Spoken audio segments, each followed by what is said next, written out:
Welcome air signs to your weekly reading for May the 3rd of May. Oh, sorry, Monday, dickhead. Monday the 3rd of May.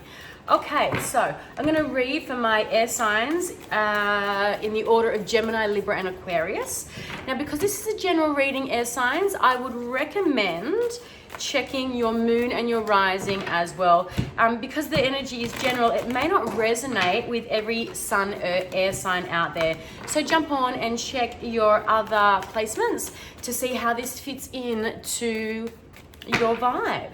Okay, so let's have a look now for my air signs. What is coming up over the next few days? So I'll do one card and a clarifier. So clarifying. Okay, let's have a look for Gemini. And let's clarify that for my Gemini crew out there. Okay, let's have a look for Libra. And Libra clarifying. Okay, and let's have a look for Aquarius. And clarifying. Okay, so let's start with my Gemini, guys. Okay, we've got this card here of the King of Pentacles. So a very strong card around, you know, abundance and around, so the king, as you know, is somebody who's a little bit older. It's a position of power. It's non-gender neutral, so it can be male or female. Okay, and I kind of want to say that this is somebody outside of yourself coming in, Gemini. Okay, this is a very strong teacher. This is strong teaching energy, but it's also somebody who has kind of been on this earth for a while. They've done all the hard yards. They recognize their lessons. There's a lot of growth around this person. This person is somebody who is intelligent and articulate. They're also kind of, yeah, they know their place in the world and they've worked hard to secure that. Okay, there's a lot of growth and there's a lot of knowledge and wisdom in this energy of the King of Pentacles. So I can understand why this person, you're attracted to this person on an energetic level, Gemini, because you are such an intellectual sign and a need for information. Now, the card to clarify this is the Hierophant, and it's come out in the reverse. So this is, again, a strong Taurus energy. But it's, you know, in the upright, I love this card for you, Gemini, because it is somebody who you can go to if you're seeking higher wisdom, if you're seeking knowledge around something. There's two strong teaching energies showing up for you, Gemini. But this is in the reverse. So what I would say is, because this is a very, you know, this is the guru. This is your spiritual advisor, Gemini, the Hierophant. In the reverse, what I would say is, I would say be careful, Gemini, of false prophets. I would say be careful of people coming in and claiming to be something that they're not, particularly of a spiritual and nature. I would say check and don't take everything that you're hearing on face value. Don't take everybody that you're meeting over the next few days, Gemini, on face value. So they may appear one way, but the way that they're showing up is very, very different, okay? Energetically, I want to say, not physically. The way they're showing up may be very intelligent and very wise and exactly what you need right now. But I would say to trust your energy, trust your instincts, and trust your intuition around who is showing up, particularly to give you advice this week, okay? And I'm not saying that they may be dodgy or they may be, you know, have, you know, malintentions around it, but they may just, it might just not be what you need, or it might not be resonating with you know, with what you're feeling, okay? I'm not saying that they're wrong, but what I'm saying is it's not going to feel right for your vibe, okay? And I would say go with your gut around that, okay? Yeah, I am going to stick with the first thing that came to me was be wary of the what did I say? The false prophet, okay? Because that in reverse is that. King of Pentacles is amazing when they're in the upright, when they're in their light, okay? But if they're working from their shadow, this is controlling, this is gaslighting, this is domineering, this is manipulation, okay? This is the cult leader. Yeah, this is the cult leader, okay? Appearing one way on the surface, but deep down, very different, okay? At a soul level. So Gemini, check that out for this week, okay, the next few days. And then I'm moving into my Librans. We got Moon coming through in Taurus. Strong Taurus vibe through this reading, guys. So this strong energy here of giving and receiving. Okay, Libra. So over the next few days, it's important, and I just listened to a YouTube thing about the importance of of giving to receive, okay? And it's, you know, we're talking about frequency here. So it's when you hold on to things too tight with that tight closed fist, then you're blocking the energy of receiving. But when you loosen the reins and you let things go, okay, I'm talking about not just emotional, I'm talking about physical things as well, like monetary things. When you let those go, then you kind of expand and open up the energy to allow more things, to come in. It also is around helping others as well. And so, you know, when you're giving of your time, like to charity and to helping others and doing things when you're not expecting a return, that's when you're going to get the return. So don't give with an agenda to receive. That's not how the frequency and the vibration works. It's the giving with the, you know, with no intent or with no need to be recognized for giving, and that's when you will receive tenfold back.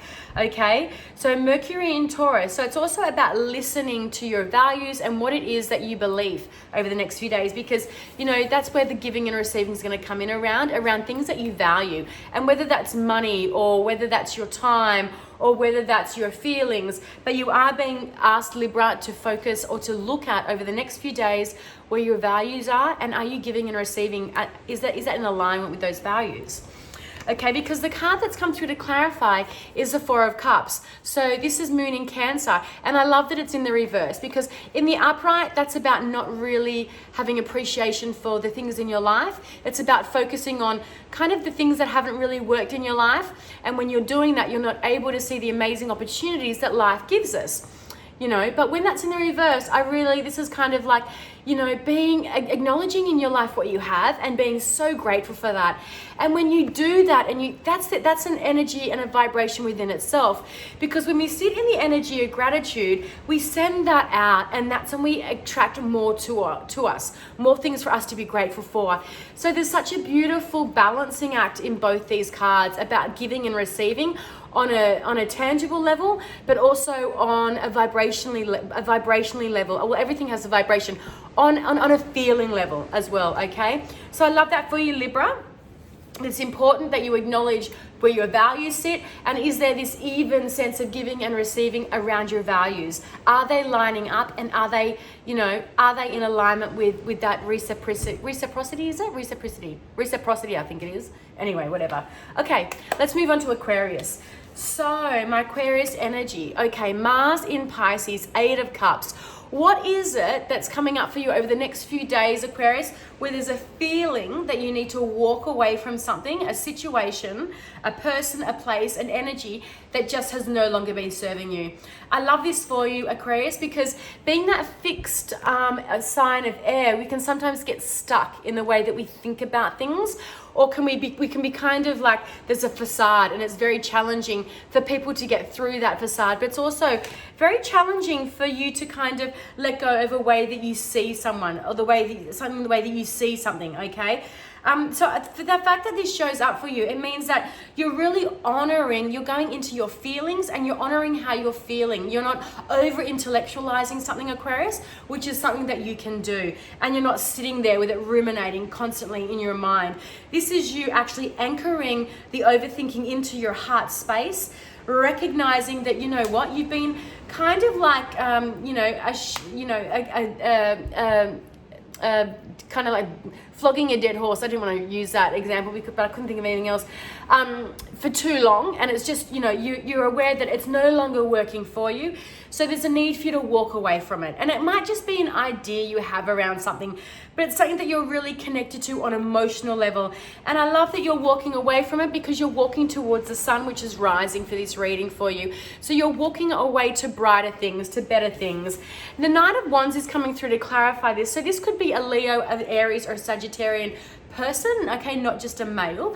It could be a fire energy that you need to walk away from. It could also be a work situation, or a situation where there's been somebody in charge, or you've been put in charge of something and it is no longer working for you. Okay, so instead of just really creating anxiety and stress and tension for yourself by hanging on to that energy for far too long, you're realizing that there's a need for you to move on and walk away from it.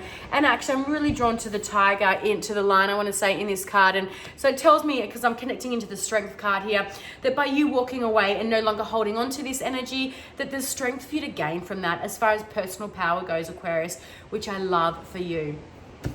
Okay, so I'm going to pull a general card for all of my air signs. So let's have a look at the general energy for my Gemini, my Libra, and my Aquarius for over the next few days. General energy for my air signs. Let's check this out. Okay, you've got connection coming through. Amazing. So this is beautiful. So this is about connecting to your body, so you're able to recognize when something's showing up in your body. You're able to recognize that there is that there's a higher message around that tension that you're feeling. Okay, there's a reason that it's showing up on, say, the left side, the right side, the hands, on the ribs, on the, there's a reason it's showing up, because your guides are asking you to look at the attachment and the connection to the emotion that's showing up in that body part. So say, for example, if you've got a cough, or if you're feeling like you can't breathe, that's your lungs. So we hold grief in our lungs. If your lower back is sore, or you're feeling your kidneys a bit sore, we hold we tend to hold anger, or fear in the kidneys.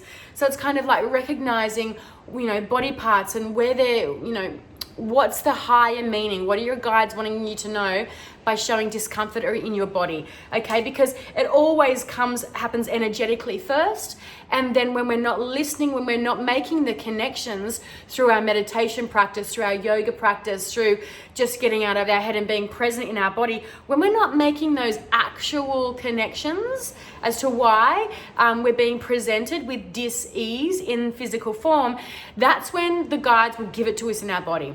So it's about recognizing when it's showing up in the ether, in the aura, by doing things like channeling and meditation, and connecting into practices like yoga that really anchor us out of our head, and seeing synchronicities showing up in our day, because that's how we also receive messages, by numbers, by pictures, by seeing repetitive patterns showing up in our, literally in front of us. That's how our guides try to highlight something that's going on for us that we're not tuning into and connecting to.